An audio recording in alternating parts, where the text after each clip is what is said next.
বলিউডের সুপারস্টার সালমান খানের ওপর বেজায় চটেছেন সঞ্জয় দত্ত। বলিউডের ভাইজানকে এবার সরাসরি উদ্ধতই বলে দিলেন খলনায়ক। সম্প্রতি একটি অনুষ্ঠানে অতিথি হিসেবে গিয়েছিলেন সঞ্জয়।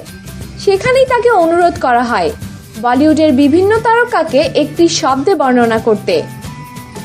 সালমান খানের নাম উঠতেই যেন আসরে বোমা ফোটে। সালমান সম্পর্কে সঞ্জয়ের বিশেষণ উদ্ধত। তারপরেই বলিপাড়ায় শুরু হয়ে যায় ফিসফাস। এতদিন সকলেই সঞ্জয় ও সালমানকে ভালো বন্ধু বলেই জানতেন। একত্রে বহুবার হালকা মেজাজে দেখা গেছে দুজনকে। তাহলে হঠাৎ করে কি হলো?